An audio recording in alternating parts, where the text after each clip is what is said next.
యుద్ధం ముదురుతున్న వేళ అమెరికా అధ్యక్షుడు డొనాల్డ్ ట్రంప్ ఇప్పుడు ఏకంగా క్రైస్తవ మత గురువు పోప్ పైనే విమర్శనాస్త్రాలు ఎక్కుపెట్టారు. ఇరాన్ పై అమెరికా జరుపుతున్న దాడులను వ్యతిరేకిస్తూ పోప్ లియో 14 చేసిన వ్యాఖ్యలు ట్రంప్ కు ఆగ్రహం తెప్పించాయి. నేను అధ్యక్షుడిని కాకపోయి ఉంటే అసలు లియో 14 కు పోప్ అయ్యే అవకాశమే వచ్చేది కాదు అంటూ ట్రంప్ చేసిన వ్యాఖ్యలు ఇప్పుడు అంతర్జాతీయ స్థాయిలో తీవ్ర దుమారం రేపుతున్నాయి.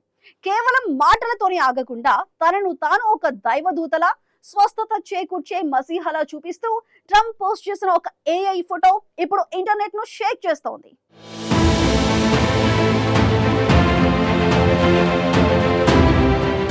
అమెరికా అధ్యక్షుడు Donald Trump Vatican church Pope Leo 14 మధ్య తాజాగా చోటు చేసుకున్న మాటల యుద్ధం అంతర్జాతీయ రాజకీయాల్లో కొత్త చర్చలకు దారితీసింది. పశ్చిమాసియాలో జరుగుతున్న అమెరికా ఇరాన్ ఉద్రిక్తతల నేపథ్యంలో పోప్ చేసిన వ్యాఖ్యలు, వాటిపై ట్రంప్ ఇచ్చిన కఠిన ప్రతిస్పందన ప్రపంచవ్యాప్తంగా చర్చనీయాంశమయ్యాయి. సాధారణంగా వాటికన్ నుంచి వచ్చే వ్యాఖ్యలు శాంతి, మానవతా విలువలపైనే కేంద్రీకృతమై ఉంటాయి. కానీ ఈసారి పోప్ నేరుగా అమెరికా విదేశాంగ విధానంపై విమర్శలు చేయడం, ముఖ్యంగా యుద్ధానికి వ్యతిరేకంగా గళమెత్తడం వల్ల పరిస్థితి మరింత సున్నితంగా మారింది.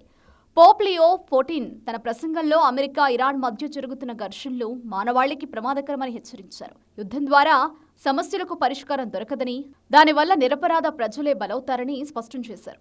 ప్రపంచ నాయకులు బాధ్యతాయుతంగా వ్యవహరించారని, శాంతి చర్చలకు ప్రాధాన్యం ఇవ్వాలని ఆయన పిలుపునిచ్చారు. ఈ వ్యాఖ్యలు పరోక్షంగా అమెరికా విధానాన్ని లక్ష్యంగా చేసుకున్నట్లుగా భావించడంతో రాజకీయంగా పెద్ద దుమారం రేగింది. ముఖ్యంగా క్రైస్తవ ప్రపంచంలో పోప్ మాటలకు ఉన్న ప్రాధాన్యం దృష్ట్యా ఈ వ్యాఖ్యలు అమెరికా పరిపాలనపై ఒత్తిడి పెంచే అవకాశం ఉందని విశ్లేషకులు భావిస్తున్నారు.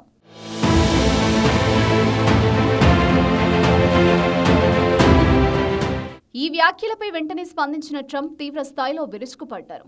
పోప్ తన పరిధిని దాటి మాట్లాడుతున్నారని, అంతర్జాతీయ రాజకీయాలపై అవగాహన లేకుండా విమర్శలు చేస్తున్నారని ఆరోపించారు. ఒకవేళ తాను అధ్యక్షుడిగా లేకపోయి ఉంటే పోప్ లియో 14కు ఆ పదవి కూడా వచ్చి ఉండేదే కాదని చెప్పడం ద్వారా ట్రంప్ తన అసహనాన్ని బహిరంగంగా వ్యక్తం చేశారు. ప్రపంచ శాంతి పేరుతో అమెరికా రక్షణ చర్యలను అడ్డుకోవద్దని పోప్కు ఆయన గట్టి హెచ్చరిక జారీ చేశారు. ఇది కేవలం విమర్శ కాదని, వాటికన్ వంటి అత్యంత గౌరవనీయమైన మత సంస్థపై ప్రత్యక్ష దాడిగా విశ్లేషకులు పరిగణిస్తున్నారు. ట్రంప్ వ్యాఖ్యలు అమెరికా వాటికన్ సంబంధాలపై కూడా ప్రభావం చూపే అవకాశం ఉందని అభిప్రాయపడుతున్నారు. అమెరికా అధ్యక్షులు సాధారణంగా పోప్ వంటి మత పెద్దలపై నేరుగా విమర్శలు చేయడం అరుదుగా జరుగుతుంది. వాటికన్ చర్చ్ ప్రపంచవ్యాప్తంగా కోట్లాది క్యాథలికులకు ఆధ్యాత్మిక కేంద్రం. అలాంటి సంస్థతో సంబంధాలు దెబ్బతింటే అది రాజకీయంగానే కాకుండా సామాజికంగానూ ప్రభావం చూపుతుంది. అయినప్పటికీ ట్రంప్ తన ధోరణికి తగ్గట్టుగా కఠిన వ్యాఖ్యలు చేస్తున్నారు.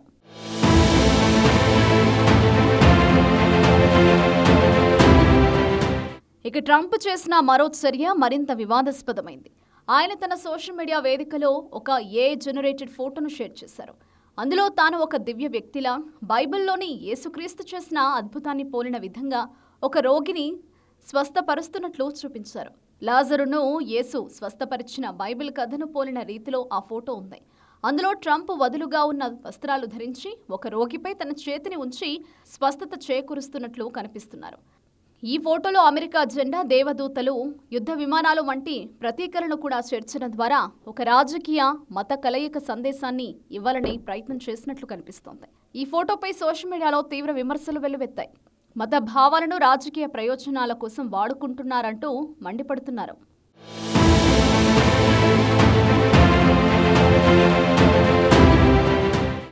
డొనాల్డ్ ట్రంప్ క్రైస్తవ ఓటర్లను ఆకట్టుకునేందుకు తరచుగా ఇలాంటి మతపరమైన ప్రస్తావనలు చేస్తుంటారు.